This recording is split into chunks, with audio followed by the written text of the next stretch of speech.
Hello friends, இன்னைக்கு நம்ம பார்க்க போற படம் ஒரு கொரியன் மூவியான ஃபேப்ரிகேட்டட் சிட்டி அப்படிங்கிற படத்தை பத்தி தான் பார்க்க போறோம். ஒரு கேமர் ஒருத்தவன் ஒரு பிரச்சனையில மாட்டிக்கிறான். அவன் அங்க இருந்து எப்படி தப்பிச்சு வெளியே வரான் அப்படிங்கறத இந்த படத்தோட ஒன்லைன்னு சொல்லலாம். கேட்க ரொம்ப சிம்பிளா இருக்கலாம், ஆனா படத்துல நிறைய ட்விஸ்ட் அண்ட் டர்ன்ஸ் எல்லாம் வச்சு செம்ம எங்கேஜிங்கா இருக்கும். சோ வாங்க மிஸ் பண்ணாம பாருங்க. இருக்காருல, இவரோட பேரு கேப்டன் குவான். இவரும் அவருடைய டீமும் ஒரு வார்ல இருக்காங்க. ஏகப்பட்ட ஜெட், மிசைல்ஸ், வெடிகுண்டுன்னு வெடிச்சு செதறது. நம்ம கேப்டன் குவானுடைய டீம்ல இருக்கிறவங்க ஒரு பில்டிங்கை ஸ்கேன் பண்ணும்போதுதான் அங்க நிறைய அதோட அந்த பில்டிங்கோட நடுவுல ஒரு பெரிய பாம் இருக்கிறதையும் பாக்குறாங்க. உடனே இவங்க அந்த பில்டிங்க்கு போயிட்டு அந்த பாம்பை எப்படியாவது டிஃப்யூஸ் பண்ணி அங்க இருக்கிற மக்களை காப்பாத்தணும், அதுக்கான வேலையில இறங்குறாங்க. அந்த பில்டிங்கோட ப்ளூ பிரிண்ட் எல்லாம் பார்த்து கரெக்டா பாம்பு இருக்கிற இடத்துக்கு எப்படி போக முடியும்னு எல்லாத்தையும் பக்காவா பிளான் பண்ணி ஒரு கார்லயே அந்த பில்டிங் குள்ள போறாங்க. பார்த்தா அந்த பில்டிங் குள்ள ஏகப்பட்ட எனிமிஸ். நம்ம கேப்டன் குவான் அவரோட கன்னாலேயே படபடன்னு எல்லாரையும் ஷூட் பண்ணி காலி பண்ணிடுறாரு. அப்புறம் கேப்டன் குவான் டீம்லயே ஒருத்தர் இருப்பாரு. அவருக்கு முகத்துல முடி நிறைய இருக்கும், அதனாலே அவரோட பேரு மிஸ்டர் ஹாரின்னு சொல்லுவாங்க. எனிமிஸ் அட்டாக் பண்ணதுனால ஹாரியோட கால்ல அடிபட்டுடும். நம்ம குவானும் என்ன பண்றதுன்னு தெரியாம ஃபர்ஸ்ட் நம்ம எப்படியாவது போயிட்டு பாம்பை டிஃப்யூஸ் பண்ணணும்னு வேகமா அங்க போவாரு. ஆனா அங்கேயும் எனிமிஸ் ரொம்ப அதிகமா இருப்பாங்க. கேப்டன் குவானால ஒன்னும் பண்ண முடியாது. சுத்தி வளைச்சி அவரை ஷூட் பண்ணிடுவாங்க. இத பாக்குற குவானோட டீமுக்கும் என்ன பண்றதுன்னு தெரியாது. ஏன்னா இவங்க இவ்வளவு ட்ரை பண்ணி இவங்களால பாம்பை டிஃப்யூஸ் பண்ணவே முடியல. அதோட எனிமி டீம்ல இருக்கிறவங்க குவானை நெத்தி போட்லயே ஷூட் பண்ணி சாகடிக்கிறாங்க. அவ்வளவுதான், கேப்டன் குவான் இறந்து போறாரு. இதோட கேமும் முடியுது. சோ இவ்வளவு நேரம் நம்ம பார்த்தது எல்லாமே ஒரு கேம் தான். இருக்கார்ல, இவரோட பேரு தான் குவான். கேம்ல அவரோட பேரு கேப்டன் குவானா. அவரோட ஃப்ரெண்ட்ஸ் கூட சேர்ந்துகிட்டு நம்ம பப்ஜி விளையாடுவோம்ல, அந்த மாதிரி இந்த கேம் விளையாடிக்கிட்டு இருக்காரு. சோ கேம்ல மிஸ்டர் ஹாரின்னு ஒருத்தரை பார்த்தோம்ல, அதுவும் நம்ம குவானுடைய ஃப்ரெண்ட் தான். ஆனா என்ன, குவான் வந்து மிஸ்டர் ஹாரிய நேர்ல பார்த்ததே இல்ல. இந்த கேம் விளையாடும் பொழுது ஆன்லைன்லயே ஃப்ரெண்ட் ஆனவங்க தான் இவங்க. சோ இந்த மிஸ்டர் ஹாரி அப்புறம் மத்த ஃப்ரெண்ட்ஸும் கூட சேர்ந்து ஆன்லைன்லயே கால்ல ஒரு பேசிக்கிட்டு இருக்காரு. இந்த குவான் வீட்ல டைம் ஸ்பெண்ட் பண்றாரோ இல்லையோ, இந்த கேம் சென்டருக்கு வந்து கேம் விளையாடிக்கிட்டே இருப்பாரு. சோ குவான் அவரோட ஃப்ரெண்ட்ஸும் ஜாலியா பேசிக்கிட்டு தான் விளையாடிக்கிட்டு இருப்பாங்க. அவங்க சொல்றாங்க, என்ன குவான் திரும்பவும் நம்ம தோத்துட்டோம், பரவாயில்ல நல்ல கேம் பிளே, அடுத்த மேட்ச் போலாமா? இருங்கடா, நான் நூடுல்ஸ் சாப்பிட்டுக்கிட்டு இருக்கேன், கொஞ்ச நேரம் கழிச்சு போலாம். சரி குவான், நீ அந்த கேம் சென்டர்லயே எவ்வளவு நேரம் இருப்ப? நம்ம இந்த கேம்ல ஜெயிக்கிற வரைக்கும் நான் இங்க தான் இருப்பேனே. அப்படின்னா ஓகே, இந்த கேம்ல நம்ம ஜெயிச்சதுக்கு அப்புறம் அதை செலிப்ரேட் பண்ண ஜாலியா போயிட்டு பார்பிக்யூ சாப்பிடலாம், எல்லாரும் $30 கொண்டு வந்துருங்க அப்படின்னு குவானோட ஃப்ரெண்ட்ஸ் சொல்ல, அவரும் பர்ஸ செக் பண்றாரு. அவ்வளவு காசுலாம் ஆளு கிட்ட கிடையாது. அது வந்து எனக்கு ஒரு மீட்டிங் இருக்கு, அதனால வர முடியாது கைஸ் அப்படின்னு மழுப்பிடுறாரு ஆளு. அப்பதான் குவானுக்கு அவருடைய அம்மா கிட்ட இருந்து போன் கால் வருது. குவானுடைய அம்மா ஒரு ஹாஸ்பிடல்ல கேர் டேக்கரா இருக்காங்க. சோ குவானும் கால் அட்டெண்ட் பண்ணி, என்ன விஷயமா, சீக்கிரம் சொல்லு. சீக்கிரம் சொல்லணுமா? ஏண்டா நீ இன்னுமா அந்த இடத்துல இருக்க? நீ என்ன குழந்தையாடா, இவ்வளவு நேரம் கேம் விளையாடிக்கிட்டு இருக்க? அம்மா என்ன விஷயம்னு சீக்கிரமா சொல்லுமா. இல்லடா, வீட்டுல நான் கேஸ் ஆஃப் பண்ண மறந்துட்டேன், நீ போயிட்டு ஆஃப் பண்ணிட்டு வந்துரு. அம்மா என்னால வீட்டுக்கு போக முடியாதுமா, ஆஃப் பண்ணலன்னா என்ன வெடிச்சு சதுரவா போகுது, அப்புறமேட்டு நான் போறேன். குவான் ஒழுங்கா போயிட்டு ஆஃப் பண்ணிட்டு வந்துட்டு, இன்னைக்கு எனக்கு நைட் ஷிஃப்ட் வேற இருக்கு, நாளைக்கு நம்ம மீட் பண்ணலாம்னு சொல்லிட்டு அம்மா காலை கட் பண்ணிடுறாங்க. அம்மா ஹாஸ்பிடல்ல ஒரு வயசானவருக்கு கேர் டேக் பண்ணிக்கிட்டு இருக்கும்போது அவரு அம்மா கழுத்துல இருக்கிற மணி மாதிரியான செயினை பாக்குறாரு. என்ன தாத்தா, இது ரொம்ப அழகா இருக்குன்னு பாக்குறீங்களா? இது என்னோட பையன் வாங்கிட்டு வந்தான் ஜெர்மனில இருந்து, இதை போட்டுக்கிட்டு இருந்தா நம்ம உடம்புக்கு ரொம்ப ரொம்ப நல்லதான் அப்படின்னு அம்மா அந்த பெரியவர்கிட்ட சொல்றாங்க. எங்க நம்ம குவானு வீட்டுக்கு போயிட்டு கேஸ் ஆஃப் பண்ற ஐடியாலேயே இல்ல, அவரு கேம் விளையாடிக்கிட்டே இருக்காரு. சோ திரும்பவும் கால் வருது. அட அம்மா வேற திரும்ப திரும்ப கால் பண்றாங்களேன்னு இவரோட மொபைல் போனை செக் பண்ணி பார்த்தா அவரோட மொபைலுக்கு கால் வரல. அதான் அந்த கேம் சென்டர்ல யாரோ மொபைல் போனை விட்டு போயிட்டாங்க போல. அந்த மொபைல் ரிங் அடிக்குது. சோ நம்ம குவானும் யாரோட போன் அதுன்னு எடுத்து அட்டெண்ட் பண்றாரு. அதுல ஒரு லேடி பேசுறாங்க. அது கேம் சென்டர் தானே? ஆமா சொல்லுங்க. இல்ல, என்னோட போனை நான் அங்கேயே விட்டு வந்துட்டேன், கொஞ்சம் எடுத்துட்டு வந்து எனக்கு தர முடியுமா? ஹலோ மேடம், எனக்கு இதுதான் வேலையா? ஆல்ரெடி நான் ரொம்ப பிஸியா இருக்கேன். இல்லப்பா, நீ என் போனை கொண்டு வந்து கொடுத்து நான் உனக்கு நான் $300 தரேன். இது $300 அப்படின்னு குவானும் காசுக்கு ஆசைப்பட்டு, சரி சரி அட்ரஸ் சொல்லுங்க, நான் போனை கொண்டு வந்து தரேன்னு இந்த வேலையை செய்ய ஒத்துக்கிறாரு. சோ நேரா அந்த லேடி சொன்ன இடத்துக்கு போறாரு. பார்த்தா டோர் ஓபன்ல இருக்கு. அப்படியே டோர் கேப்ல தலைய விட்டு, யாராவது உள்ள இருக்கீங்களா அப்படின்னு கேக்குறாரு. ஆனா எந்த ரெஸ்பான்ஸும் இல்ல. சரின்னு குவானும் வீட்டுக்குள்ள போறாரு. பார்த்தா ஷவர்ல அந்த லேடி குளிச்சுக்கிட்டு இருக்காங்க. சோ குவானும் வெளியே இருந்து, மேடம் உங்களோட போனை நான் கொண்டு வந்துட்டேன். ஓ அப்படியா, அப்படியே வச்சுட்டு கிளம்புங்க. இல்ல எனக்கு காசு தரேன்னு சொன்னீங்களே? அட ஆமால, மேல பெட்ரூம்ல காசு இருக்கு, எடுத்துட்டு நீ கிளம்பு. சோ குவானும் போயிட்டு காசு எடுத்துட்டு அங்க இருந்து கிளம்புறாரு. போகிறதுக்கு முன்னாடி, மேடம் உங்க வீட்டோட டோர் ஓபன்லயே இருக்கு, இந்த மாதிரி ஓபன் பண்ணிட்டு நீங்க உள்ள இருக்கிறது ரொம்பவே ஆபத்தான விஷயம். சோ அதனால வீட்டை எப்பவுமே லாக் பண்ணி வைங்க அப்படின்னு சொல்லிட்டு குவானும் அங்க இருந்து போயிடுறாரு. அடுத்த நாள் ஆகுது. குவான் அவரோட வீட்டுல நல்லா தூங்கிக்கிட்டு இருக்காரு. அப்போ சடனா அவரோட வீட்டு கதவை உடைச்சுக்கிட்டு போலீஸ் எல்லாம் உள்ள வந்து நம்ம குவானை ஃபோர்ஸா அரெஸ்ட் பண்ண ஆரம்பிக்கிறாங்க. இவன் ஒரு பொண்ணை ரேப் பண்ணி கொலை பண்ணிருக்கான் அப்படின்னு சொல்றாங்க. குவானுக்கு எதுவும் புரியல. யோ என்னையா நடக்குது இங்கன்னு. அப்ப திரும்பி பார்க்கும்போதுதான் குவான் கையில ஒரே பிளட்டா இருக்கு. அவரோட ரூம்ல ஒரு கத்தியும் இருக்கு, அதுலயும் ஃபுல்லா பிளட்டா இருக்கு. ஆதாரமே இல்லனாலே குனிய வச்சு கும்மு கும்முன்னு குத்துவாங்க.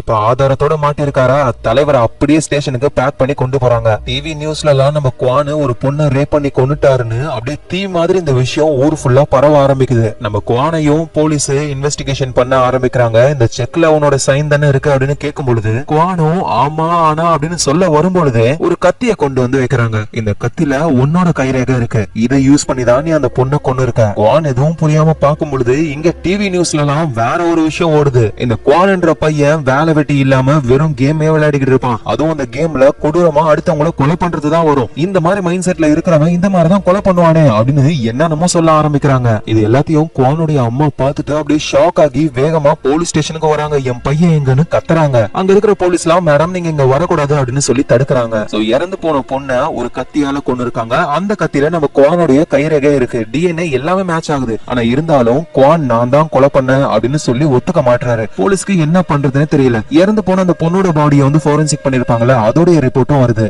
அந்த ரிப்போர்ட்ல நம்ம குவான் தான் அந்த பொண்ணை ரேப் பண்ணிருக்காரு அப்படின்னு கன்ஃபார்மே ஆயிடுது. ஆனா குவானுடைய அம்மாவுக்கு தெரியும் நம்ம பையன் அந்த மாதிரி எல்லாம் பண்ணிருக்க மாட்டான்னு. சோ அதனால ஒரு பேம்ப்ளெட் மாதிரி ரெடி பண்ணி போற வரவங்க கிட்ட எல்லாம் என் பையன் எந்த தப்பும் பண்ணிருக்க மாட்டான், வேற யாரோ பண்ணிட்டு பழிய இவன் மேல போட்டாங்க, ப்ளீஸ் சப்போர்ட் பண்ணுங்க அப்படின்னு சொல்றாங்க. அதுல ஒருத்தங்க அந்த பேம்ப்ளெட்டை வாங்கி அம்மாவுடைய முகத்திலேயே அடிச்சுட்டு இவ்வளவு கேவலமான பையனை பெத்தது மட்டும் இல்லாம அவனுக்கு சப்போர்ட் பண்ணணும்னு வந்து நிக்கிற பாத்தியா, நீ எவ்வளவு கேவலமானவன் அப்படின்னு சொல்லி திட்டுறாங்க. ஆனா அம்மாவுக்கு குவானை பத்தி தெரியும். வேகமா ஒரு லாயரை போய் பாக்குறாங்க. என் பையன் எந்த தப்பும் பண்ணாதவன், பாருங்க எவ்வளவு அவார்டு வாங்கியிருக்கான், அவன் ஒரு அத்லெட் அப்படின்னு சொல்லி சர்டிபிகேட் எல்லாம் அவங்க காட்டுறாங்க. ஆனா அது எதையும் அந்த லாயர் கண்டுக்கிற மாதிரியே இல்ல. அவர் என்ன சொல்றாருன்னா, இங்க பாருங்கம்மா, நடக்கிற விஷயத்தெல்லாம் வச்சு பார்க்கும் பொழுது உங்க பையன் தப்ப ஒத்துக்கிட்டு சரண்டர் ஆகிறது தான் ஒரே வழி. ப்ளீஸ் அப்பெல்லாம் சொல்லாதீங்க, என் பையன் அந்த மாதிரி தப்பு பண்ணிருக்க வாய்ப்பே கிடையாது. ஆனா இருக்கிற ஆதாரம்லாம் ரொம்ப ஸ்ட்ராங்கா இருக்கு. உங்க பையன் ஒத்துக்கிட்டானா தண்டனை காலமாவது கொஞ்சமாவது குறையும், இல்லன்னா பெரிய ப்ராப்ளத்துல மாட்டிப்பான் அப்படின்னு அந்த லாயர் சொல்றாரு. இங்க அம்மாவும் ரொம்ப கஷ்டப்பட்டு அழ ஆரம்பிக்கிறாங்க. எங்க நம்ம குவானையும் கோர்ட்டுக்கு கொண்டு போறாங்க. இருக்கிற எல்லா எவிடன்ஸையும் ஜட்ஜ் கிட்ட கொடுத்து இந்த பையனுக்கு எது நிஜம் எது கேம்னு ஒண்ணுமே தெரியாது, அந்த அளவுக்கு கொடூரமான கேம்ஸ் விளையாடுறவன். இந்த பையனோட கைரேகை இறந்து போன அந்த பொண்ணை கொல்றதுக்கு யூஸ் பண்ண கத்தியிலையும் அந்த பொண்ணுடைய வீட்டு டோர்லயும் நிறைய இடத்துல இருக்கு. சோ இருக்கிற எவிடன்ஸ் எல்லாம் வச்சு பார்க்கும்போது இவன் தான் கொலை பண்ணிருக்கணும் அப்படின்னு சொல்றாங்க. இங்க நம்ம குவானு என்ன சொல்றதுன்னு தெரியாம டென்ஷன் ஆகுறாரு. இது எல்லாத்தையும் குவானுடைய அம்மாவும் அங்க இருந்து பார்த்து ரொம்ப ஃபீல் பண்றாங்க. சோ ஆதாரங்கள்லாம் ரொம்ப ஸ்ட்ராங்கா இருக்கிறதுனால நம்ம குவானுக்கு ஆயுள் தண்டனையை கொடுக்கறாங்க. அவ்வளவுதான், இதுக்கு மேல என்ன பண்ண முடியும். குவானை ஜெயிலுக்கு அனுப்புறாங்க. ஆனா அங்க போயிட்டும் குவானு நான் செல்லுக்குள்ள எல்லாம் போக மாட்டேன்னு சொல்ல குவானை போட்டு செம்ம அடி அடிச்சு கழுத்துல ஒரு இன்ஜெக்ஷனை இறக்க அவரு மயங்கிடுறாரு. அதுக்கப்புறமா அவரை தனியா ஒரு செல்லுல அடைக்கிறாங்க. நம்ம எந்த தப்புமே பண்ணாம இந்த நிலைமைக்கு வந்துட்டோமேனு அவரு ரொம்ப கஷ்டப்படுறாரு. சடனா டோர் ஓபன் ஆகுது. லஞ்ச் டைம் போல. முன்ன பின்ன ஜெயிலுக்கு வந்தாதானே எந்த வழியா போகணும்னு தெரியும். இவரு அப்படியே முழிக்கிறாரு. இத ஜெயில இருக்கிற ஒரு வில்லன் கேங் பாக்குறாங்க. சோ குவானு பிளே கிரவுண்ட்ல இருக்கும் பொழுது அந்த கேங் குவானை இழுத்துட்டு போறாங்க. அதுல ஒரு மொரட்டு பீஸ் இருக்காரு. அவரு குவானை பார்த்து நீதான் ஒரு பொண்ணை அபியூஸ் பண்ணி சாகடிச்சவனா, இங்க பாருங்க நான்லாம் அந்த கொலையை பண்ணவே இல்ல, என்னடா எதிர்த்து பேசுறா அப்படின்னு குவானை போட்டு செம்மாடி அடிக்கிறாங்க. அப்புறம் அந்த மொரட்டு பீஸ் குவான் கிட்ட இங்க பாருடா, இங்க இருக்கிற எல்லாருமே கொலை பண்ணிட்டு வந்தவங்க, அது எங்களோட பெருமை, உண்மையா ஒத்துக்கிட்டு போறத விட்டு சும்மா நடிக்கிற, நான் ஒன்னும் கொலைலாம் பண்ணல அப்படின்னு ஓடி வந்து அந்த மொரட்டு பீஸ ஒரே முட்டு. மொரட்டு பீஸ் மூக்குல இருந்து ரத்தம்லாம் வருது. அவ்வளவுதான், சும்மா விடுவாங்களா, போட்டு புரட்டி புரட்டி எடுக்கிறாங்க. மொரட்டு பீஸ் எல்லாம் மூஞ்சி அடிச்சு உடைக்கிறாரு. சோ ஜெயில இருக்கிற காட்ஸ் அங்க வராங்க. மொரட்டு பீஸும் நான் ஒன்னும் அவன் அடிக்கல, இவன் தான் ஃபர்ஸ்ட் என்ன அடிச்சான், சாட்சிக்கு எல்லாரும் இருக்காங்க, என் மூக்க பாருங்க அடிச்சு உடச்சிட்டான் அப்படின்னு சொல்ல அந்த காட்ஸும் இன்னைக்குதான் வந்த அதுக்குள்ளேயே ப்ராப்ளம் பண்றல அப்படின்னு நம்ம குவானை இருட்டான ஒரு செல்லுக்குள்ள அடைக்கிறாங்க. 30 நாள் அவர் அங்கேயே தான் இருக்கணுமா. சோ அந்த இடம் ரொம்ப இருட்டா அமைதியா இருக்குமா. ஒரு பெரிய மென்டல் டார்ச்சர் அது. நம்ம குவானும் என்ன பண்றதுன்னு தெரியாம கத்துறாரு. சோ 30 நாள் அந்த இருட்டு ரூம்லயே டைம் ஸ்பெண்ட் பண்ணிட்டு அதுக்கப்புறமா குவானு வெளியே வராரு. எப்பவுமே ஜெயில்னா ஒரு 2-3 கேங் இருக்கும். நம்ம குவான் சண்டை போட்டுது ஒரு மொரட்டு பீஸ் கேங் கிட்ட. இன்னொரு முட்டா பீஸ் கேங் இருக்கு. அவங்க நம்ம குவான் கிட்ட வந்து அந்த மொரட்டு பீஸை எங்க யாருக்குமே பிடிக்காது, இனிமே நீயும் எங்க கேங்னு சொல்லி சேர்த்துக்கிறாங்க. அப்புறம் அந்த ஜெயில பத்தியும் அங்க இருக்கிற கைதிகளை பத்தியும் சொல்லிக்கிட்டு இருக்காங்க. அதோ ஒருத்தன் இலைய தின்னுகிட்டு இருக்கானே, அவன் ஒன்னும் சாதாரண ஆளு கிடையாது, அவன் ஒரு சீரியல் கில்லரு, கொலை பண்ணிட்டு அந்த பர்சனை அவனே தின்னுட்டான் இப்படின்னு பேசிக்கிட்டு இருக்கும் போதே நம்ம குவான் கிட்ட ஒருத்தர், ஆமா நீ ஒரு பொண்ணை சாகடிச்சல, அந்த பொண்ணு எப்படி இருப்பா, பாக்க ரொம்ப அழகா இருப்பாளா. இதை கேட்ட உடனே குவானு கடுப்பாக்குறாரு. ஏன்னா இவங்களும் குவானு கொலை பண்ணிட்டாரு அப்படின்னு தான் நினைக்கிறாங்களே. சோ அதனால எதுவும் பேசாம அங்க இருந்து போறாரு. இவங்களும் இங்க பாரு எங்க போற, தனியா இருந்தா உனக்கு ஆபத்து தான், ஒழுங்கா எங்க கூடயே இரு அப்படின்னு சொல்றாங்க. ஆனா அதை கேட்காம குவான் போய்கிட்டே இருக்காரு. அந்த மொரட்டு பீஸ் கேங் இருக்குல்ல, அவங்க திரும்பவும் குவானை புடிச்சு கும்முறு கஞ்சி காசுறாங்க. இந்த நேரத்துல வெளியே குவானுடைய அம்மா என் பையன் எந்த தப்பும் பண்ணாதவன்னு ஒரு போரை புடிச்சுக்கிட்டு மழை பெய்யறத கூட கண்டுக்காம யாராவது ஒருத்தவங்க நம்ம பையனுக்கு சப்போர்ட் பண்ணுவாங்க, அது மூலியமா நம்ம பையன் வெளியே வந்துருவான்னு நம்பிக்கையோட இருக்காங்க. அதுக்கப்புறமா அம்மாவும் லாயர் மூலியமா ஜெயில இருக்கிற குவானை மீட் பண்றாங்க. இவங்களுக்கு குவானை பார்த்த உடனே அவ்வளவு அழுக வருது. ஆனா குவான் முன்னாடி நம்ம அழக்கூடாது, இன்னும் ரொம்ப கஷ்டம் கஷ்டப்படுவானு அந்த அழுகையெல்லாம் அடக்கிக்கிட்டு, நீ ஒன்னும் கவலைப்படாத குவான், வெளியே நான் போராட்டம் பண்ணிக்கிட்டு இருக்கேன், டிவி பிரஸ் மீடியாக்குன்னு எல்லாத்துக்கும் பேட்டி கொடுத்துக்கிட்டு இருக்கேன், நீ அந்த கொலைய பண்ணலன்னு எனக்கு தெரியும், கோர்ட்ல திரும்பவும் நான் ரீஅப்பீல் போட போறேன், நான் ஒரு கொலைகாரனுடைய அம்மாவும் கிடையாது, நீ கொலைகாரனும் கிடையாது, கண்டிப்பா நீ வெளியே வருவ அப்படின்னு தைரியம் கொடுக்கறாங்க. சோ குவானுக்கு என்ன சொல்றதுன்னு தெரியல, அவர் ரொம்ப கஷ்டப்படுறாரு. சோ ஜெயில நாட்கள் போய்கிட்டே இருக்கு. அந்த மொரட்டு பேச அவரோட கேங்கும் எப்பப்ப தோணுதோ நம்ம குவானை பிடிச்சி செம்ம அடி அடிப்பாங்க. சோ இப்படியே அந்த கேங் கிட்ட நம்ம குவானும் அடி வாங்கிக்கிட்டே இருக்காரு. ஒரு நாள் குவான் சாப்பிட்டுக்கிட்டு இருக்கும்போது அவருக்கு பக்கத்துல ஒரு கைதி வராரு. அவரு தான் அந்த சீரியல் கில்லரு. உனக்கு எங்கெங்க அடிபட்டிருக்கோ அந்த இடத்துல இந்த இலைய வச்சு தேய்ச்சிக்கோ, அந்த காயம் சீக்கிரமா குணமாயிடும். அதோட உன்னை பார்த்தா கொலை பண்ணவ மாதிரிலாம் தெரியலையே, அதோட உன் உடம்ப வச்சு பார்க்கும் பொழுது நீ ஒரு கண்டிப்பா அத்லெட்டா இருக்கணும். அந்த மொரட்டு பேசு கேங்குக்கும் தெரியும் நீ எந்த தப்பும் பண்ணாதவனு. ஆனா நீ தேவையில்லாம அவங்க கோவத்தை தூண்டிட்டியா, அதனாலதான் உன்னை பார்க்கும் பொழுதுலாம் அடிக்கிறாங்க. அதோட உனக்கு இங்க இருந்து தப்பிக்கணும்னு தோணுச்சுன்னா இந்த இடத்துல எதையும் ட்ரை பண்ணாத. இங்க இருந்து ஹாஸ்பிடலுக்கு கொண்டு போவாங்க, அந்த நேரத்துல உன்னால தப்பிக்க முடியும். உன் கையில எப்பவாவது கத்தி கிடைச்சதுன்னா கரெக்டா வயித்துல இந்த இடத்துல குத்திக்கோ, உனக்கு எந்த ப்ராப்ளமும் வராது அப்படின்னு அந்த சீரியல் கில்லரும் சொல்லிட்டு போயிடுறாரு. சாப்பிட்டு முடிச்சதுக்கு அப்புறம் குவான திரும்பவும் அந்த மொரட்டு பேசு கேங்க அடிக்கிறதுக்கு வராங்க. உடனே குவானு வேகமா ஓடுறாரு. கையில கிடைக்கிற பொருளை வச்சுலாம் ஒரு உண்டிகோல் மாதிரி செஞ்சுக்கிட்டு ஒவ்வொரு தரையா சும்மா போட்டு வெளுத்தெடுக்கிறாரு. கடைசியா அந்த மொரட்டு பேசு அவரையும் போட்டு அடிக்க கீழே விழுந்து ஆளு துடிக்கிறாரு. அந்த இடத்துக்கு சவுண்ட் கேட்டு காட்ஸும் வராங்க. காட்ஸுக்கு தெரியும் இந்த மொரட்டு பேசு கேங்க வந்து குவானை போட்டு அடிச்சுக்கிட்டே இருக்காங்கன்னு. ஆனா அந்த குவானு இப்ப அந்த மொரட்டு பேசி அடிச்சிட்டாருன்னு ஒரு ஷாக்ல பாக்குறாங்க எல்லாரும். அடுத்த நாளே குவானை பாக்குறதுக்காக லாயர் வராரு. குவானும் லாயர் கிட்ட, என்ன நீங்க மட்டும் வந்திருக்கீங்க, அம்மா வரல? அப்பதான் லாயரும் சொல்றாரு, உங்க அம்மா உனக்கு நடந்த இந்த விஷயத்த யோசிச்சு அவங்க இறந்து போயிட்டாங்க. குவானும் இதுக்கெல்லாம் வாய்ப்பே இல்ல, அம்மா எனக்கு தைரியம் சொல்லிக்கிட்டு இருந்தாங்க, அவங்க எப்படி இறந்து போவாங்க? ஏன்னா குவான் முன்னாடி அவங்க கஷ்டத்தை காட்டக்கூடாதுன்னு நினைச்சிருக்காங்க. உங்க அம்மாவுக்கு ஃபியூனரல் பண்ணணும், அதுக்காக உன்னை வெளியே அனுப்புறதுக்கு ஒரு ஸ்பெஷல் பெர்மிஷனுக்காக நான் கோர்ட்ல அப்பீல் பண்ணேன். ஆனா அவங்க அதை ரிஜெக்ட் பண்ணிட்டாங்க. சோ நீ சைன் பண்ணிட்டனா கவர்மெண்டே உங்க அம்மாவுக்கு ஃபியூனரல் பண்ணிடும் அப்படின்னு சொல்ல எங்க குவானு மனசே உடைஞ்சு போகுது. நம்ம எந்த தப்பும் பண்ணல, ஜெயிலுக்குள்ள இருக்கோம், நம்மளால அம்மா இறந்து போயிட்டாங்க, அம்மாவோட ஃபியூனரல் கூட நம்மளால அட்டென்ட் பண்ண முடியலையேன்னு இது எல்லாத்தையும் நினைச்சு கஷ்டப்பட்டுக்கிட்டு அவரு தூங்குறாரு. அப்ப குவானுடைய அம்மா வந்து குவான் பக்கத்துல வந்து கட்டிப்பிடிக்கிற மாதிரிலாம் அவருக்கு கனவு வருது. எங்க ஜெயில நம்ம குவான் கையால அடி வாங்கினா அந்த மொரட்டு பேசு குவானை எப்படியாவது போட்டு தள்ளணும்னு ஒரு பக்காவான பிளான போடுறாரு. ஜெயில் கைதிகள் எல்லாம் லைன்ல நிக்க வைப்பாங்க காட்ஸ். அப்போ ஒரு கைதி காட்ஸ் கூட சண்டை போட ஆரம்பிக்கிறாரு. அதனால அந்த இடமே பரபரப்பாகுது. ஸ்மோக் பாம் எல்லாம் போடுறாங்க. இந்த ஸ்மோக் பாம்னால அந்த இடமே புகையாயிடுது. அப்ப அந்த மொரட்டு பேசு கத்தியாலேயே நம்ம குவானை குத்தி கொள்றதுதான் பிளானே. அதே மாதிரியே அவரும் வராரு. ஆனா நம்ம குவானு அந்த கத்தியாலேயே அந்த மொரட்டு பீஸோட வாயை கிழிச்சு விட்டுறாரு. குவான் கையில கத்தி இருக்கு. அப்பதான் அந்த சீரியல் கில்லர் சொன்னது ஞாபகத்துக்கு வருது. குவானும் அவரோட வயித்துல சரியான இடத்தை பார்த்து அவரே குத்திக்கிறாரு. அங்க இருந்த கார்ட்ஸ் எல்லாம் குவானையும் மொரட்டு பீஸையும் ஆம்புலன்ஸ்ல ஏத்தி ஹாஸ்பிடலுக்கு அனுப்புறாங்க. இதுதான் குவானுடைய பிளான். அந்த வேன்ல இருக்கிற போலீஸ் எல்லாம் அடிச்சு போடுறாரு. இத வண்டி ஓட்டுறவரும் பார்த்துட்டு வேணும்னே அந்த வண்டியை கிராஷ் பண்ணி வண்டியை கவுத்து விட்டுறாரு. ஆனா இருந்தாலும் குவானை எப்படியோ சமாளிச்சு கீ எடுத்து லாக் அன்லாக் பண்ணிட்டு அங்க இருந்து வேகமா தப்பிச்சு போறாரு. ஒரு கார்டும் எழுந்து குவானை ஷூட் பண்றதுக்கு ரெடியா இருக்காரு. அவரு நினைச்சிருந்தா ஷூட் பண்ணிருக்கலாம். ஆனா அவர் மனசுல என்ன தோணுதுன்னா, ஒரு வேளை இவன் தப்பே பண்ணிருக்க மாட்டானோ அப்படின்ற மாதிரி தோணுது. அதனால குவானை ஷூட் பண்ணாம அவரு தப்பிக்க விட்டுறாரு. குவானும் வேகமா காட்டுக்குள்ள ஓடி போறாரு. அங்க ஒரு வீடு இருக்கு. அங்க இருந்து துணியெல்லாம் எடுத்துக்கிட்டு ட்ரெஸ் சேஞ்ச் பண்ணிக்கிறாரு. இந்த நேரத்துல டிவி நியூஸ்ல எல்லாம் நம்ம குவான் தான் ஹெட்லைனே, ஜெயின்ல இருந்த கொலைகாரன் தப்பிச்சு போயிட்டானு. போலீஸ் எல்லாம் குவானை வெறி கொண்டு தேடுறாங்க. போற வழியெல்லாம் குவானை அவுத்து தூக்கி போட்ட அந்த ஜெயில் ட்ரெஸ் எல்லாம் இருக்கு. குவான் கண்டிப்பா இந்த சரௌண்டிங்ல தான் இருக்கணும்னு வலை வீசி தேடுறாங்க. குவானும் வேகமா ஓடிக்கிட்டு இருக்காரு. எப்படியாவது இந்த இடத்தை விட்டு தாண்டி போயிட்டாரு அப்படின்னா கொஞ்சம் ஒரு ரிலீஃப் ஆகலாம். ஆனா அந்த டவுனுக்கு வெளியே போற எல்லா இடத்துலயும் செக் போஸ்ட் வச்சு போலீஸ் செக் பண்ணிக்கிட்டு இருக்காங்க. குவானும் ஒரு ரோட் சைடுக்கு வராரு. அங்க ஒரு ஃபாரின் கப்பல்ஸ் அவங்க வந்த கார் வந்து பிரேக் டவுன் ஆயிடுச்சு போல. லிஃப்ட் கேட்கறதுக்காக ரோட்ல நிக்கிறாங்க. நம்ம குவானும் அந்த ரிப்பேர் ஆகி இருக்கிற காரை சரி பண்ணிட்டு அவங்களோட கார்லயே லிஃப்ட் கேட்டு போக ஆரம்பிக்கிறாரு. அந்த கப்பல்ஸ் ஜாலியா பேசிக்கிட்டே வராங்க. நம்பால எப்படா அந்த டவுன் விட்டு போக போறோமோன்னு யோசிச்சுக்கிட்டே வராரு. அவதான் முன்னாடியே ஒரு செக் போஸ்ட் இருக்கு. போலீஸ் ஒவ்வொரு காரா செக் பண்ணி அனுப்புறாங்க. இத பார்த்த உடனே குவானு ஷாக் ஆகுறாரு. என்ன பண்றதுன்னு தெரியல. அப்படியே மெதுவா பின்னாடி சீட்ல தான் அவர் உட்காந்துக்கிட்டு இருக்காரு. அப்படியே ஆளு லைட்டா குனிஞ்சுக்கிறாரு. இந்த ஃபாரின் கப்பல்ஸ் இருக்காங்கல்ல, இவங்க அவசரமா ஏர்போர்ட்டுக்கு போய்கிட்டு இருக்காங்க போல. அதோட இவங்களுக்கு இங்கிலீஷ் தான் தெரியும். ஆனா செக் போஸ்ட்ல இருக்கிற போலீஸ்க்கு கொரியன் லாங்குவேஜ் தான் தெரியும். இந்த கப்பல்ஸ் நாங்க சீக்கிரமா ஏர்போர்ட்டுக்கு போகணும் அப்படின்னு இங்கிலீஷ்ல சொல்ல அந்த போலீஸ்க்கு எதுவும் புரியல. அட இவங்க வெளிநாட்டுக்காரங்க, இவங்களா ஜெயில இருந்து தப்பிச்சு வர போறாங்க அப்படின்னு விட்டுறாங்க. இந்த ஃபாரின் கப்பல்ஸ்னால அந்த செக் போஸ்ட்ல இருந்து நம்ம குவானும் எஸ்கேப் ஆகி வெளியே போயிடுறாரு. இந்த கப்பல்ஸும் ஏர்போர்ட்டுக்கு வந்துட்டாங்க. அவங்களோட சொந்த ஊருக்கு போக போறாங்க போல. இவங்க ஓடிட்டு வந்தாங்கல்ல காரு, அது இந்த ஊர்லயே லாட்டரி டிக்கெட்ல வின் பண்ணது போல. அந்த காரை நம்ம குவானுக்கு கொடுத்துடுறாங்க இவங்க.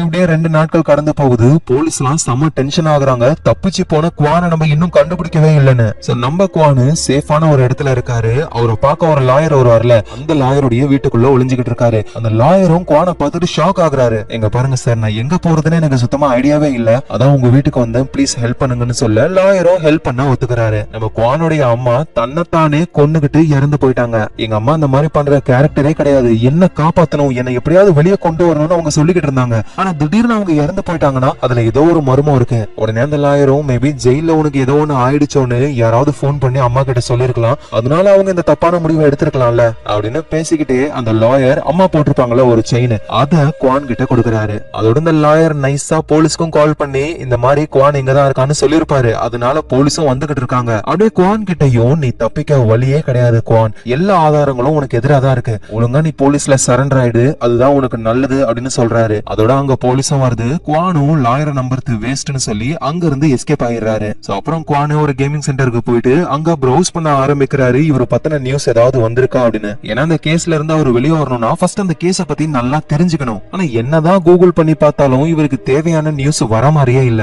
இது வேஸ்ட் அப்படின்னு குவானோ அங்க இருந்து போகலான்னு பொழுது பக்கத்துல ஒரு சிஸ்டம் அது தன்னாலே ஆன் ஆகி அதுல ஒரு வீடியோ இருக்கு. நம்ம குவானுடைய கேம் ஃப்ரெண்ட் மிஸ்டர் ஹாரின்னு ஒருத்தர் இருப்பார்ல, அவர் அந்த சிஸ்டமை ஹேக் பண்ணி அதுல ஒரு வீடியோவை நம்ம குவானுக்காக வச்சிருக்காரு. அதோட லைன்லயும் மிஸ்டர் ஹாரி இருக்காரு. யோ மிஸ்டர் ஹாரி, நான் உன்னை நேர்ல பார்த்ததே இல்ல, எனக்கு ஹெல்ப் பண்றியன்னு அந்த வீடியோ என்னன்னு குவானும் பாக்குறாரு. அந்த வீடியோல என்ன போட்டிருக்கு அப்படின்னா, குவான் இந்த கொலைய பண்ணிருக்க வாய்ப்பே இல்ல, அந்த பொண்ணை கொலை பண்றதுக்கு யூஸ் பண்ண கத்தியில குவானுடைய கைரேகை இருந்திருக்கு. இத ஒரு லாஜிக்கல் ஆதாரமா எடுத்துக்கிட்டாங்க. ஆனா இந்த லாஜிக்க பார்க்க தெரிஞ்ச போலீஸ்க்கு இன்னொரு லாஜிக்க பார்க்க தெரியல. குவான் இறந்து போன அந்த பொண்ணுடைய வீட்டுக்கு போகும்பொழுது இருந்த ஒரே சிசிடிவி ஆதாரம் குவானு லிப்ட்ல போகும்போது எடுத்தது. ஆனா அதுல குவானு கொலை பண்ண மாதிரியோ இல்ல அவர் கையில திரும்ப வரும்பொழுது கத்தியோ ரத்தமோ இருந்த மாதிரி எதுவும் இல்ல. அதே வீட்டுடைய பார்க்கிங் லாட்ல ஒரு கார் இருக்கு. அதோடைய டேஷ் கேம்ல குவானு போனது வந்தது ரெக்கார்ட் ஆகிருக்கு. அவரு போன டைமையும் வந்த டைமையும் வச்சு பார்க்கும் பொழுது அந்த பொண்ணுடைய வீட்டுல அவரு 3 நிமிஷம் 19 செகண்ட் மட்டும் தான் இருந்திருக்காரு. இந்த 3 நிமிஷத்துல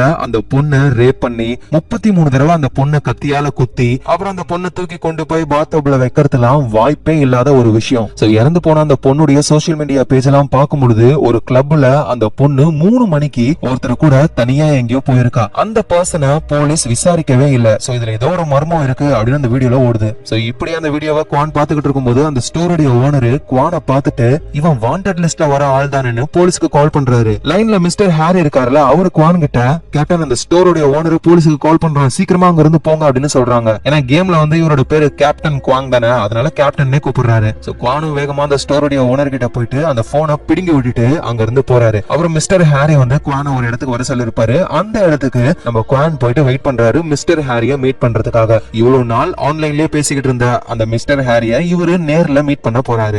அங்க இருக்கிறவங்க எல்லாம் குவான ஒரு மாதிரி பாக்குறாங்க. இவருக்கு பயம் ஆகுது. அப்ப குவானுக்கு முன்னாடி ஒரு பொண்ணு வந்து உட்காந்துக்கிட்டு மொபைல் போன் எடுத்து வைக்கிறா. அதுல மிஸ்டர் ஹாரி கால் பண்றாரு. நம்ம குவான போன் அட்டன் பண்ணி, ஏ மிஸ்டர் ஹாரி, நீ வரன்னு சொன்ன, யார் யாரோ வராங்க, இந்த பொண்ணு நம்பலாமா நம்ப கூடாதா? அப்ப போன்ல நான் தான் மிஸ்டர் ஹாரி அப்படின்னு ஒரு பொண்ணோட வாய்ஸ். குவான திரும்பி பார்த்தா ஆப்போசிட்ல வந்து இப்ப போனை கொடுத்தாங்கல்ல, அவங்க தான் இன்னொரு போன்ல இருந்து பேசுறாங்க.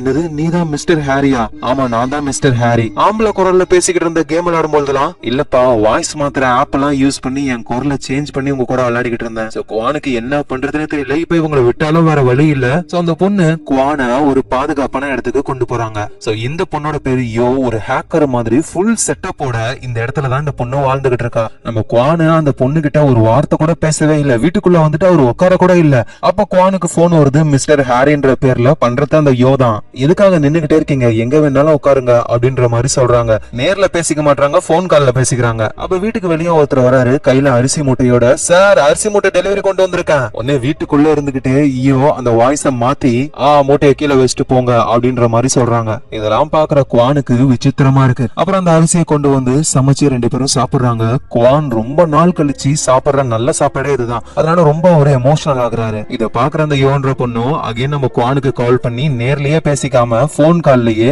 எதுக்காக அலறீங்க, நம்ம டீம் டீம் வர போறாங்க, அப்ப நீங்க அழுதுகிட்டு இருந்தீங்கன்னா நல்லா இருக்காது, நீங்க கேப்டன் தானே அப்படின்னு சொல்றாங்க. எனக்கு டீமானு இவரு பயந்து போறாரு. அதுக்கேத்த மாதிரியே சில பேர் எல்லாம் வீட்டுக்குள்ள வராங்க. இவர் ஒரு பேன் எடுத்துக்கிட்டு என்னமோ அவங்க கூட சண்டை போடுற மாதிரி நிக்கிறாரு. ஆனா உள்ள வரவங்க குவானை கண்டுக்காம அவங்க அந்த யோ கூட ஜாலியா பேசிக்கிட்டு இருக்காங்க. இவங்க எல்லாருமே ஒன்னா கேம் விளையாடிக்கிட்டு இருக்கிறவங்க தான். அவங்க என்ன சொல்றாங்கன்னா, கவலைப்படாதீங்க கேப்டன், உங்களுக்கு ஹெல்ப்ஃபுல்லா நாங்க இருப்போம் அப்படின்னு சொல்ல, இங்க பாருங்க எனக்கு எந்த ஹெல்ப்பும் வேணாம், நான் அதை தனியாவே பாத்துக்கிறேன் அப்படின்னு குவான் சொல்றாரு. இல்ல கேப்டன், உங்களுக்கு புரியல, இந்த நிலைமையில எங்களோட ஹெல்ப் கண்டிப்பா உங்களுக்கு தேவை அப்படின்னு சொல்றாங்க. இந்த நேரத்துல அந்த லாயர் இருக்காருல்ல, அவரை போலீஸ் விசாரிக்க ஆரம்பிக்கிறாங்க. உங்க வீட்டுல இருந்து அந்த குவான் எங்க போனா அப்படின்னு எதுவும் சொல்லிட்டு போனானா? இல்ல சார், எதுவும் சொல்லல. சரி ஓகே, நீங்க போங்க அப்படின்னு லாயர் அனுப்புறாங்க. ஆனா லாயர் என்ன கேக்குறாருன்னா, குவானோடைய கேஸ் டீடைல கொஞ்சம் கொடுத்தீங்கன்னா நான் ரிவ்யூ பண்ணுவேன் அப்படின்னு கேட்கும்பொழுது, ஹலோ நீங்க லாயர், அந்த வேலையை மட்டும் பாருங்க அப்படின்னு போலீஸ் திட்டி அனுப்பிடுறாரு. ஆனா இருந்தாலும் நம்ம லாயரு குவானை வந்து ஜெயில போட்டிருப்பாங்கல்ல, அங்க எடுத்த டீடைல்ஸ் எல்லாம் இருக்கும்ல, அந்த டீடைல்ஸ வாங்கி பாக்குறாரு. சோ ஜெயில இருக்கும்போது குவான் என்னென்ன பண்ணாருன்னு ஃபுல்லா அந்த டாக்குமெண்ட்ல இருக்கு.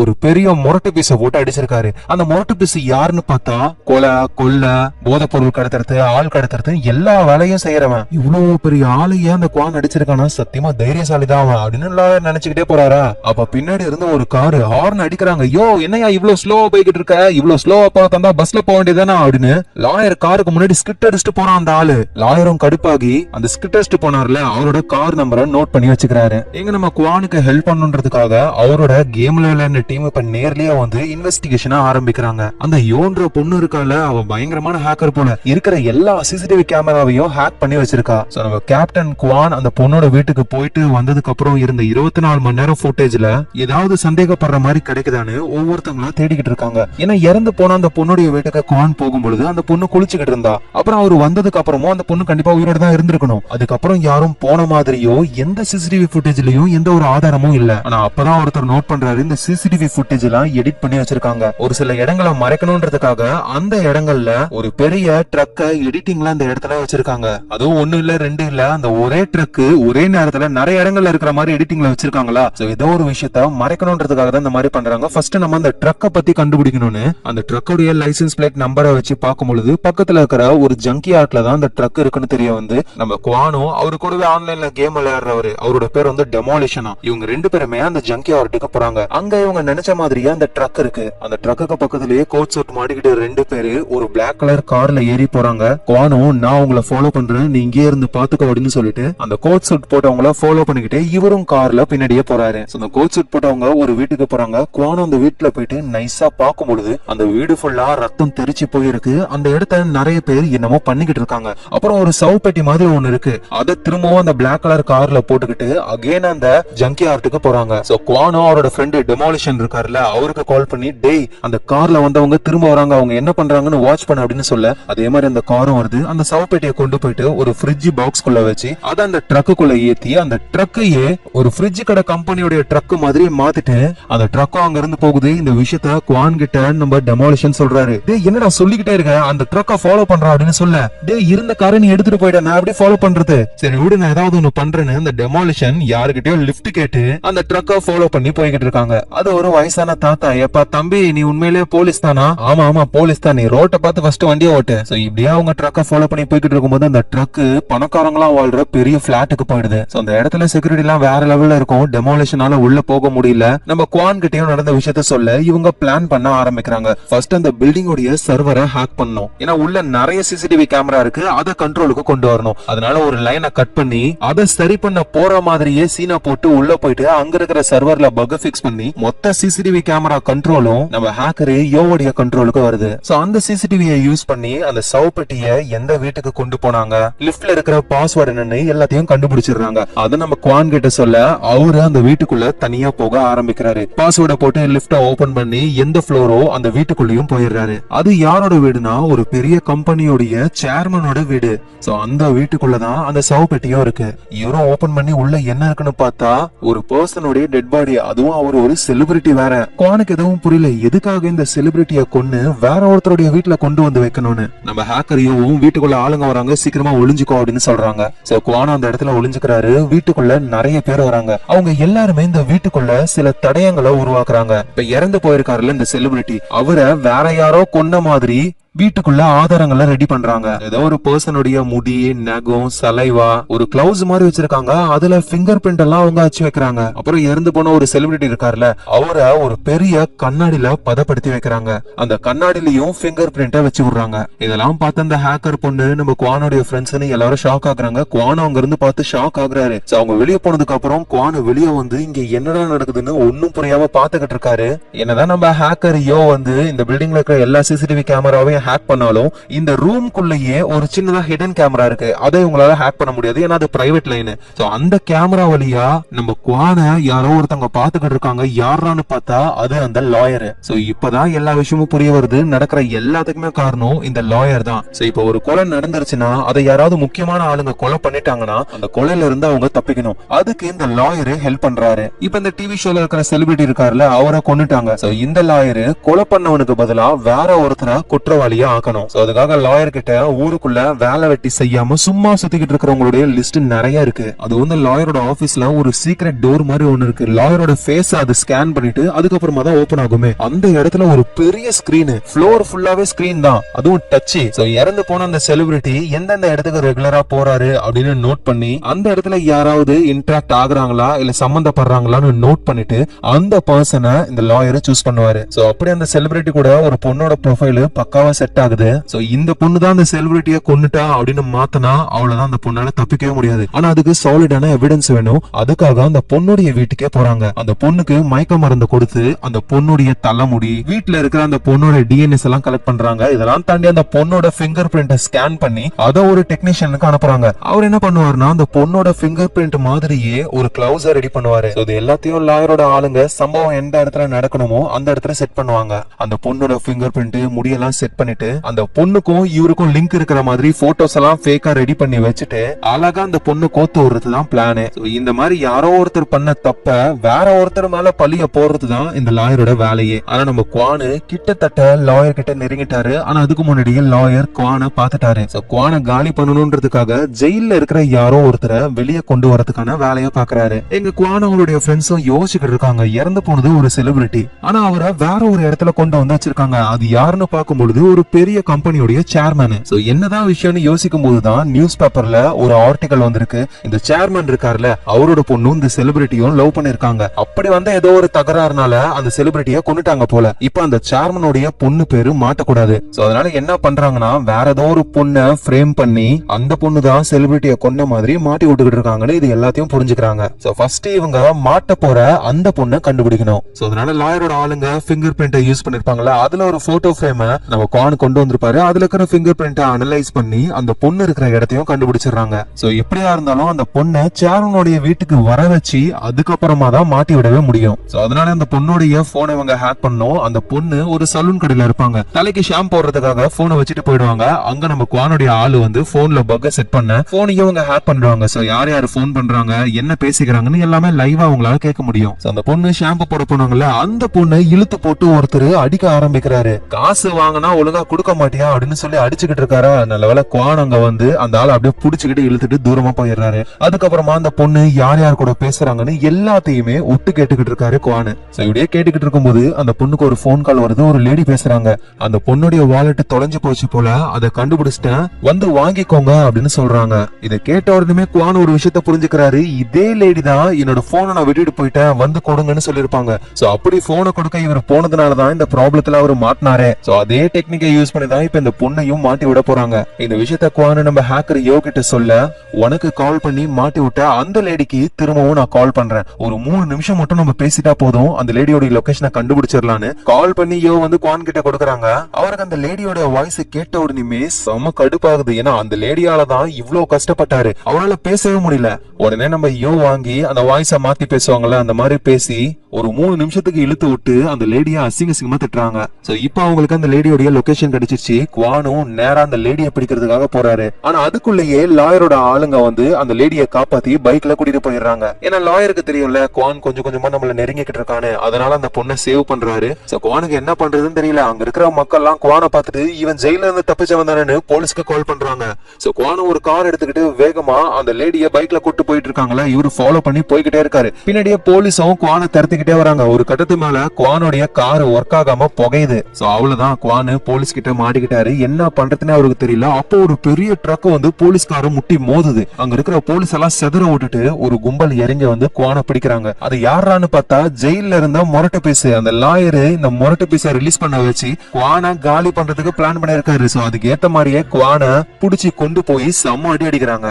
என்னோட வாயை கிழிச்ச, இப்ப உன் வாயை கிழிக்கிறேன்னு அந்த மொரட்டை பீஸும் கத்தி எடுத்துக்கிட்டு வரும் பொழுது அந்த இடத்துல வெளியே நிறைய போலீஸ் எல்லாம் வராங்க. ஏன்னா போலீஸ்க்கு ஒரு லேடி கால் பண்ணிருக்காங்க, என்ன இந்த இடத்துல அடிச்சு வச்சிருக்காங்க, ப்ளீஸ் என்ன காப்பாத்துங்க அப்படின்னு லேடி கதறாங்க. சோ அந்த லேடியை காப்பாத்துறதுக்காக தான் அவங்க இந்த இடத்துக்கு வராங்க. ஆனா உள்ள இருக்கிறது நம்ம குவானும் அந்த மொரட்டு பீஸோடைய ஆளுங்களும் தான். அண்ணன் வெளியே போலீஸ் எல்லாம் இருக்காங்க, என்ன பண்றதுன்னு மொரட்டு பீஸ் ஆளுங்களுக்கு புரியல. இந்த விஷயம் லாயருக்கும் தெரிய வருது. அவரு பெரிய இடத்துல பேசி அந்த போலீஸ் எல்லாம் அங்க இருந்து போகிற மாதிரி பண்ண சொல்றாரு. சோ போலீஸும் அங்க இருந்து போகலாம் அப்படின்னு நினைக்கிறாங்க. ஆனா போன் கால்ல ஒரு லேடி இருக்காங்களா, அவங்க கதறாங்க, என்ன கொலை பண்றாங்க, சீக்கிரம் வாங்க அப்படின்னு கத்துன உடனேயுமே ஆர்டர்லாம் எதையும் பார்க்காம போலீஸ் உள்ள போறாங்க. ஸ்மோக் குண்டு எல்லாம் போட்டுக்கிட்டு போய் பார்த்தா அங்க நம்ம மொரட்டு பேசும் அவருடைய ஆளுங்களும் தான் இருக்காங்களே. இந்த ஸ்மோக் பாம்பு போட்டாங்கல்ல, அந்த கேப்ல நம்ம குவானு அங்க இருந்து எஸ்கேப் ஆகி தெரிச்சுக்கிட்டு ஓடுறாரு. குவானோட கார் வந்து புகஞ்சு ரிப்பேர் ஆயிருக்கும். அத நம்ம ஹேக்கர் பொண்ணு யோ எடுத்துட்டு வந்து இப்ப நம்ம குவானை பிக்கப் பண்ணிட்டு அங்க இருந்து வேகமா போறாங்க. ஆனா பின்னாடியே மொரட்டு பேசும் அவருடைய ஆளுங்களும் கார்ல ஃபாலோ பண்ணி வராங்க. அப்புறம் யோ வந்து ஒரு ரேடியோ சிக்னல் டிவைஸ் எடுத்து குவானுடைய உடம்பு ஃபுல்லா செக் பண்ணி பார்க்கும்போது அவங்க அம்மா போட்டிருப்பாங்களா ஒரு செயின், அதுல டிராக்கரை பிக்ஸ் பண்ணி வச்சிருக்காங்க. சோ இது இருக்கிற வரைக்கும் நமக்கு ஆபத்து தான், தூக்கி போட சொல்றாங்க. குவானோ இது அம்மாவுக்காக ஆசாசியா வாங்கி கொடுத்தது. சோ மனச கல்லாக்கிட்டு அதை தூக்கி போட்டுறாரு. பின்னாடி வந்துகிட்டு இருக்கிற அந்த மொரட்டு பேசிக்கிட்ட இருந்தும் எஸ்கேப் ஆகி சேஃபான அவங்களோட இடத்துக்கு போயிடுறாங்க. சோ குவானுக்கு லாயர் தான் எல்லா வேலையும் பாத்துருக்காரு அப்படின்னு புரிஞ்சிருச்சு. ஏன்னா அம்மாவோட நெக்லஸ் இந்த லாயர் தான் கொடுத்திருப்பாரு, அதுல டிராக்கர் இருந்திருக்கு. சோ இந்த லாயரை மாட்டி விடணும், அதுக்கு நமக்கு எவிடன்ஸ் வேணும். சோ லாயருடைய ஆபீஸை செக் பண்ணி பார்க்கலான்னு ஒரு ட்ரோனை ரெடி பண்ணி அத லாயருடைய ஆபீஸ்க்கு அனுப்புறாங்க. அங்க ஒரு லேடி இருக்காங்க, அவங்க பேசுற போன் கால் எல்லாம் அவங்க ஒட்டு கேக்குறாங்க. ஆனா உங்களுக்கு தேவையான எந்த ஒரு இன்ஃபர்மேஷனுமே உங்களுக்கு கிடைக்கல. இந்த லாயர் இந்த வேலையை பாக்குறாருன்னா கண்டிப்பா அவர்கிட்ட ஒரு பெரிய சர்வர் இருக்கணும், அதுலதான் எல்லா டேட்டாவும் வச்சு இந்த வேலையை பார்க்கணும் அப்படின்னு புரிஞ்சுக்கிட்டு அந்த வீட்டையே இன்னொரு ட்ரோன் அனுப்பி ஃபுல்லா ஸ்கேன் பண்ணும்போது லாயருடைய ஆபீஸ்ல ஒரு பெரிய சீக்ரெட் டோர் இருக்கு. சோ அதுக்குள்ளதான் சீக்ரெட் ஃபைல் எல்லாம் இவர் ஒளிச்சு வச்சிருப்பாரு. அதை மட்டும் ஹேக் பண்ணிட்டாங்கன்னா அவ்வளவுதான், லாயர் மாட்டிப்பாரு. சோ என்ன பண்ணலாம்னு யோசிக்கிறாங்க. ஏன்னா உள்ள போறது முடியாத காரியம். அப்பதான் நம்ம குவானு எனக்கு ஒரு ஐடியா இருக்கு அப்படின்னு சொல்லி ஒரு சேர்மனுடைய வீட்டுல ஒரு செலிபிரிட்டியை கொன்னு பதப்படுத்தி வச்சிருப்பாங்கல்ல, ஏதோ ஒரு பொண்ணை மாட்டி வர்றதுக்காக பிங்கர் பிரிண்ட் எல்லாம் ஏற்பாடு பண்ணிருப்பாங்களே, அந்த வீட்டுக்குள்ள போயிட்டு பொருள் எல்லாம் அடிச்சு உடைச்சு பிங்கர் பிரிண்ட் எல்லாம் அழிச்சிட்டு அந்த லாயருடைய போட்டோவை ஒட்டி வச்சு அவனை மாட்டினா மம்மர கட்ட மண்டையா அப்படின்னு எழுதி வைக்கிறாங்க. இந்த விஷயம் லாயருக்கும் தெரிய வந்து அதை பார்த்து சிரிக்கிறாரு. கூட இருக்கிறவங்க, என்ன சார் சிரிக்கிறீங்க, இப்ப கழிச்சிட்டு போயிட்டா என்ன, திரும்ப எல்லாத்தையும் கிளீன் பண்ணுங்க, அந்த செலிபிரிட்டிக்கு வேற ஒரு இடத்துல நம்ம சம்பவத்தை பண்ணலாம், நம்ம ஆளுங்களை சீக்கிரம் ரெடி ஆக சொல்லுங்க அப்படின்னு கூலா சொல்றாரு லாயரு. ஆனா அங்கதான் குவானோருடைய ஆளுங்களும் ஆப்பையே வைக்கிறாங்க. அவங்க கிட்ட இருந்த மொக்க கார்ல இன்ஜினை சூப்பரா வச்சுட்டு சும்மா வேற லெவல் வேகத்துல போகுது. இந்த லாயர் இந்த வேலை பாக்குறதுக்கு யார் யாரெல்லாம் ஹெல்ப் பண்றாங்களோ அவங்க எல்லாரையும் தேடி தேடி போட்டு பொழக்கிறாங்க. அந்த ஜங்க் யார்ட்ல கோட் சூட் போட்டு 2 பேர் இருப்பாங்களே அவங்க, இந்த டெட் பாடிஸ் எல்லாம் கொண்டு போறவங்க அவங்க, அந்த லேடிய ஒருத்தர் பைக்ல காப்பாத்திட்டு போனார்ல அவரு, அப்புறம் இந்த பிங்கர் பிரிண்ட் எல்லாம் பிரிண்ட் எடுத்து கொடுப்பாரு அந்த டெக்னீஷியன் அவருன்னு எல்லாரையும் போட்டு உரிச்சு எடுக்கிறாங்க. சோ அந்த லாயர் கிட்ட அந்த அசிஸ்டன்ட் லேடி சொல்றாங்க, சார் நம்ம ஆளுங்க எல்லாரையுமே போட்டு தூக்கிட்டாங்க, அவங்க தூக்குனா என்ன வேற ஆளுங்களை நம்ம வச்சுப்போம் அப்படின்னு திரும்பவும் கூலா சொல்றாரு. ஆனா அப்ப லாயர் டிவில நியூஸ் ஆன் பண்றாரு, அப்படியே இவருக்கு தூக்கி வாரி போடுது. ஏன்னா இவங்க செலிபிரிட்டி ஒரு இடத்துல வச்சிருக்காங்க, அந்த இடம் மீடியாவுக்கு தெரிய வந்துருச்சு. நம்ம குவானோ அவருடைய ஆளுங்களும் தான் மாட்டி விட்டது. ஆனா மீடியா அங்க போய் பார்க்கும் பொழுது பதப்படுத்தின நிலைமையில செலிபிரிட்டி மட்டும் கிடையாது, அந்த இடத்துல சேர்மனுடைய பொண்ணும் இருக்காங்க.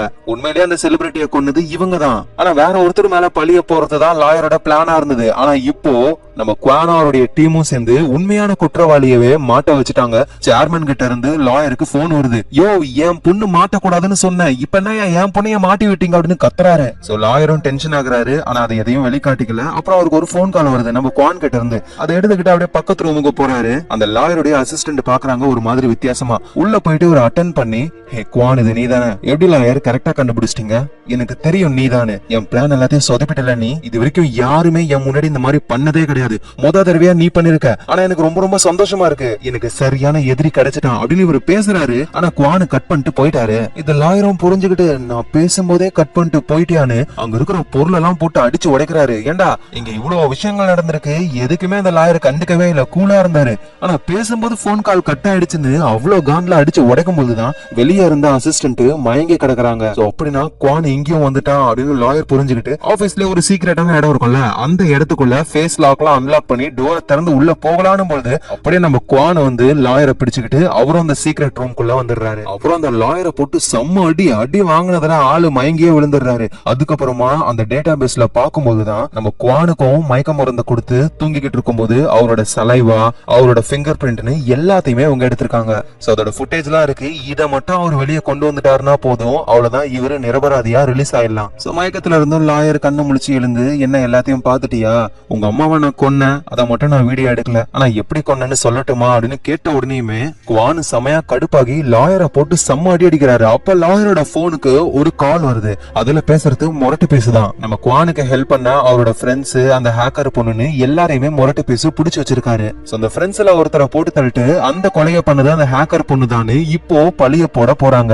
சோ அப்புறம் காலம் கட் ஆயிடுது. இங்க குவானுக்கு என்ன பண்றதுன்னு தெரியல. ஃபர்ஸ்ட் நம்ம நிரபராதின்னு நிரூபிக்கிறதுக்கு இந்த எவிடன்ஸ் எல்லாம் காப்பி பண்ணுவோன்னு ஒரு பென்ட்ரைவ்ல எல்லா டேட்டாவையும் காப்பி பண்ண ஆரம்பிக்கிறாரு. ஆனா அது ஃபுல்லா காப்பி ஆகிறதுக்கு 30 நிமிஷம் ஆகும். ஆனா அந்த லாயரு இன்னும் 15 நிமிஷத்துக்குள்ள முரட்டு பேசுக்கு கால் பண்ணல அப்படின்னா நம்ம குவானோட ஃப்ரெண்ட்ஸ் எல்லாருமே காலி. சோ குவானுக்கும் வேற வழி தெரியல, நம்ம ஃப்ரெண்ட்ஸ் எல்லாம் காப்பாத்தணும்னு அந்த டேட்டா காப்பி ஆகலனாலும் பரவாயில்லன்னு லாயர் எதுவும் பண்ணாம வேகமா அவங்க ஃப்ரெண்ட்ஸ் கிட்ட போறாரு. அந்த முரட்டு பேசுக்கு இந்த ஃப்ரெண்ட்ஸ் இருக்கிற லொகேஷன் எப்படி தெரியும்னா, நம்ம குவான் வந்து அவங்க அம்மாவோட செயினை கூடவே வச்சிருந்தாருல, அது டிராக்கர் தானே. சோ இவரு அவரோட ஃப்ரெண்ட்ஸும் கூட இருந்த லொகேஷன்லாம் அதுல சேவ் ஆகிருக்கும். சோ அந்த லொகேஷனை லாயர் முரட்டு பேசு கிட்ட சொல்லி இப்ப முரட்டு பேசு எல்லாரையும் புடிச்சிட்டாரு. சோ குவானு போற வழியில லாயர் கால் பண்ணி, என் மேலேயே கைய வச்சிட்டல, உன் ஃப்ரெண்ட்ஸும் சாக போறாங்க, நீயும் சாக போறா அப்படின்னு சொல்றாரு. அந்த லாயர் சொன்ன மாதிரியே முரட்டு பீஸ் கையில கன்னை வச்சுக்கிட்டு இந்த 3 பேர் இருக்கானுங்க, எவனை ஃபர்ஸ்ட் கொல்லலாம் அப்படின்னு சொல்லி கேட்க 3 பேரும் அழுகுறாங்க, எப்பா சாமி விட்டுடுன்னு. முரட்டு பீஸும் சுடுறாரு. ஆனா அவருக்கு ஒழுங்கா குறி வச்சு கூட சுட தரல.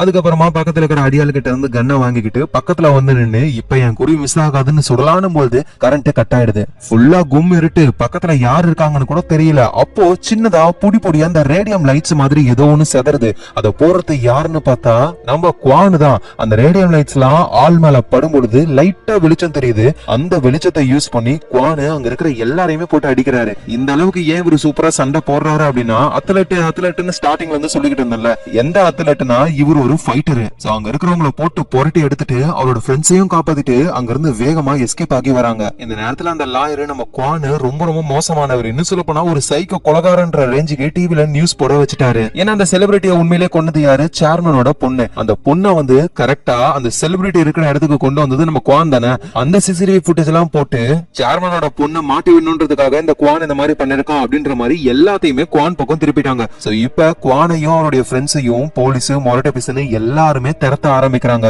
இவங்க நேரா வண்டியை ஓட்டிக்கிட்டு ஒரு பெரிய நியூஸ் சேனலுக்கு போறாங்க. அந்த பில்டிங்ல மத்த எல்லாருமே இறங்கிட்டு நம்ம குவான் மட்டும் வண்டியை ஓட்டிக்கிட்டே இருக்காரு சுத்தி சுத்தி அதே இடத்துல. சோ குவான் பின்னாடி போலீஸ், முரட்டு பீஸோட ஆளுங்க எல்லாம் வந்துகிட்டு இருக்காங்களா, அவங்கள சமாளிக்க இறங்கினாங்களா குவானோட ஃப்ரெண்ட்ஸ். அவங்க ட்ரோன்லயே மிசைல விட்டு அடிக்கிறாங்க. அவரோட கேபிள் லைனை யூஸ் பண்ணி காரை தடுத்து நிறுத்துறாங்க. பார்க்கிங் லாட்டோட டோரை டக்குன்னு க்ளோஸ் பண்ணி பின்னாடி ஒரு வண்டி செதறுது. சோ இப்படி இவங்க எல்லாரையும் சமாளிச்சுக்கிட்டு இருக்கும்போது நம்ம ஹேக்கர் பொண்ணு இருக்காங்களா, அவங்க இந்த நியூஸ் சேனலோட சர்வருக்கு போயிட்டு அங்க சில வேலைகள் எல்லாம் பாக்குறாங்க. அந்த விஷயத்த லாயரும் புரிஞ்சுக்கிட்டு முரட்டு பீஸுக்கு கால் பண்ணி, டேய் அந்த பொண்ணு நியூஸ் சேனலோட சர்வர்ல என்னமோ பண்ணிக்கிட்டு இருக்கா, நேரா அங்க போ. சரி சரி போறேன், வாய் தாண்டா உனக்கு, நீ எதையும் செய்ய மாட்டல, அறிவு கட்டா முட்டாளே அப்படின்னு லாயர் அந்த முரட்டு பீஸ திட்டுறாரு. சோ முரட்டு பீஸும் திட்ட வாங்கிக்கிட்டு சர்வர் ரூமுக்கு போயிட்டு அங்க இருக்கிற ஹேக்கர் பொண்ணை தூக்கிக்கிட்டு கார்லயே அங்க இருந்து வேகமா போய்கிட்டு இருக்காரு. இதை புரிஞ்சுக்கிற குவானும் முரட்டு பீஸ ஃபாலோ பண்ணியே வந்து நம்ம ஹேக்கர் பொண்ணு யோவை காப்பாத்தி சேஃபான ஒரு இடத்துல விட்டுறாரு. அப்புறம் திரும்பவும் எஸ்கேப் ஆகி ஓடிக்கிட்டே இருக்காரு. ஒரு கட்டத்துல போலீஸ் சுத்தி வளைச்சு புடிச்சிடுறாங்க. இதுக்கு மேல தப்பிக்க வழியே கிடையாது. அதனால நம்ம குவானும் சரண்டர் ஆக ஆரம்பிக்கிறாரு. குவானுடைய மத்த ஃப்ரெண்ட்ஸையும் அரெஸ்ட் பண்ணிடுறாங்க. இது எல்லாத்தையும் லாயர் அவரோட சீக்ரெட் ரூம், அதான் ஃப்ளோர் ஃபுல்லா ஒரே மானிட்டரா இருக்குமே, அந்த இடத்துல பாத்துக்கிட்டு ஜாலியா சந்தோஷப்படுறாரு, மாட்டிக்கிட்டானுங்க அப்படின்னு. ஆனா சடனா அந்த ஃப்ளோர்ல வர வீடியோ கிளிச் ஆகுது. ஒரு மாதிரி எல்லாமே ஹேங் ஆக ஆரம்பிக்குது. ஏன்னா அந்த லாயருடைய சர்வரை ஹேக் பண்ணியாச்சு. இதுக்கெல்லாம் வாய்ப்பு இல்லையேன்னு போய் பாக்குறாரு. ஆக்சுவலா நம்ம குவான் வந்துட்டு ஃபைல டிரான்ஸ்பர் பண்றதுக்காக ஒரு பென்டிரைவ் சொல்லி இருப்பார்ல, அது சாதாரண பென்டிரைவ் கிடையாது, அதுல பக் இருக்கு, அவ்வளவுதான், நம்ம ஆளோட சர்வர் காலி. இத புரிஞ்சுக்கிட்ட உடனே லாயர் அந்த பென்டிரைவ புடுங்கி போட்டு இருக்கிற எல்லா லைனையும் கட் பண்ணி விடுறாரு. ஆனா எது பண்ணாலும் லேட்டு, எல்லா டேட்டாவும் இப்ப நம்ம ஆளுங்க கையில போயிடுச்சு. அந்த டேட்டாவெல்லாம் இவங்களுக்கு தெரிஞ்ச ஒரு பிரஸ் மூலியமா ஒரு வீடியோ மாதிரி ரெடி பண்ணி அந்த வீடியோவை தான் நம்ம ஹேக்கர் பொண்ணு வந்து அந்த நியூஸ் சேனல்ல போயிட்டு ஏதோ ஒண்ணு பண்ணுவாங்கல்ல, அந்த இடத்துல பிளே பண்ணி விட்டுருவாங்க. இப்ப சவுத் கொரியா ஃபுல்லா இருக்கிற டிவில இந்த நியூஸ் வரும். அதுல நம்ம லாயர் என்னென்ன வேலை பார்த்திருக்காரு, சேர்மனும் அவரோட பொண்ணும் என்னென்ன வேலை பார்த்திருக்காங்க, இவங்க எல்லாருமே சேர்ந்து எத்தனை அப்பாவிகளை இந்த மாதிரி ஃபேப்ரிகேட் பண்ணி ஏமாத்திருக்காங்க அப்படின்ற எல்லா விஷயமே போட்டு உடைக்க இப்பதான் மக்களுக்கே புரிய வருது. நம்ம கெட்டவங்க நினைக்கிறவங்க உண்மையிலேயே கெட்டவங்க கிடையாது, நல்லவங்க நினைக்கிறவங்க உண்மையிலேயே நல்லவங்க கிடையாது. இதுல ஏகப்பட்ட தில்லுமுள்ளு இருக்குன்னு புரிஞ்சுக்கிட்டு சொல்றாரு. உடனே போலீஸோ இதுக்கு யார் யார் காரணமோ எல்லாரையுமே அரெஸ்ட் பண்ண ஆரம்பிக்கிறாங்க. நம்ம லாயரு, சேர்மனோட பொண்ணு, அவரை முரட்டு பேசுன்னு எல்லாரையுமே அரெஸ்ட் பண்ணி தூக்கி ஜெயில போடுறாங்க. சோ லாயரு ஜெயிலுக்குள்ள போன உடனே அங்க முரட்டு பேச பாக்குறாரு. அப்பாடா, இந்த ஜெயில நமக்கு பிரச்சனையே கிடையாது. முரட்டு பேச நான் வந்துட்டேன், அவன் ஃப்ரெண்டு. என்னது ஃப்ரெண்டா? என்ன முட்டாளுன்னு சொன்ன ஆளுதண்டா நீனு. எப்படி நம்ம குவான தினமும் போட்டு துவைச்சு எடுத்தாங்களோ இப்ப அந்த லாயரை போட்டு துவைச்சு எடுக்க ஆரம்பிக்கிறாங்க. அந்த லாயர்னால யார் யாருக்கெல்லாம் தண்டனை கிடைச்சதோ அவங்க எல்லாருமே ரிலீஸ் பண்ணிடுறாங்க. ஒரு 2 டூரிஸ்டர்ஸ் அவங்க தான் லாட்டரியில வின் பண்ணும் அப்படின்னு சொல்லி காரை கொடுத்துட்டு போயிருப்பாங்க. அந்த காரை வச்சு இப்ப என்னென்னமோ வேலை பார்த்துட்டாங்க. சோ அந்த காரை ரெடி பண்ணி திரும்ப அந்த டூரிஸ்ட் ஆளுங்க வரும்பொழுது ஏர்போர்ட்டுக்கு வெளியே நிக்கிற மாதிரி அந்த காரையே திரும்ப கொடுத்துறாங்க. சோ நம்ம குவானு அவரோட ஃப்ரெண்ட்ஸ் எல்லாருமே இப்ப அவங்க லைஃப ரொம்ப சந்தோஷமா நிம்மதியா வாழ ஆரம்பிக்கிறாங்க. இந்த இடத்துலயே ஃபேப்ரிகேட்டட் சிட்டின்ற இந்த படம் முடியுது. சோ இப்பொழுதைக்கு நம்மளோட ரியல் லைஃப்ல இந்த மாதிரி எதுவும் நடக்கல. ஆனா ஏஐ உடைய வளர்ச்சியை பார்த்தா ரொம்ப ரொம்ப பயமா இருக்கு. நாளைக்கே ஒருத்தன் ஒரு கொலையை பண்ணிட்டு அதுக்கு வீடியோ ஆதாரம் இருந்தா கூட அது நான் கிடையாது, அது ஏஐ ஜெனரேட் பண்ண வீடியோன்னு சொல்லிட்டானா முடிஞ்சு போயிடுச்சு கதை. இல்லனா ஏஐலே வீடியோவை ஜெனரேட் பண்ணிட்டு இவன் தான் பண்ணான்னு தப்பான ஆளையும் அரெஸ்ட் பண்ண வாய்ப்பு இருக்கு. சோ ஃபியூச்சர் ரொம்ப ரொம்ப கஷ்டம் போலயே. இந்த படம் கண்டிப்பா உங்க எல்லாருக்கும் பிடிச்சிருக்கும். யார் யாரெல்லாம் சப்ஸ்கிரைப் பண்ணலையோ மறக்காம சப்ஸ்கிரைப் பண்ணி